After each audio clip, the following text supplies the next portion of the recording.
Good morning. তোমরা কেমন আছো? ভালো আছো তো? ভালো থাকো। যে গরম পড়েছে। এই যে আমি রান্না করছি, ভাত হচ্ছে, লাউ দিয়ে মাছের যে পেটি থাকে এটা দিয়ে রান্না করব, পটল ভাজবো, ডাল করব, ব্যাস।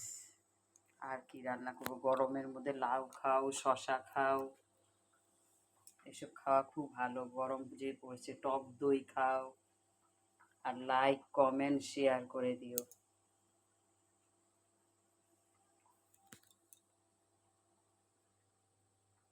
মাছের পেটি দিয়ে লাউ, পটল ভাজা। বেশি ভাজা পোড়াও খেতে নেই এই গরমে। যত নর্মাল খাওয়া খাবে সুস্থ থাকবে।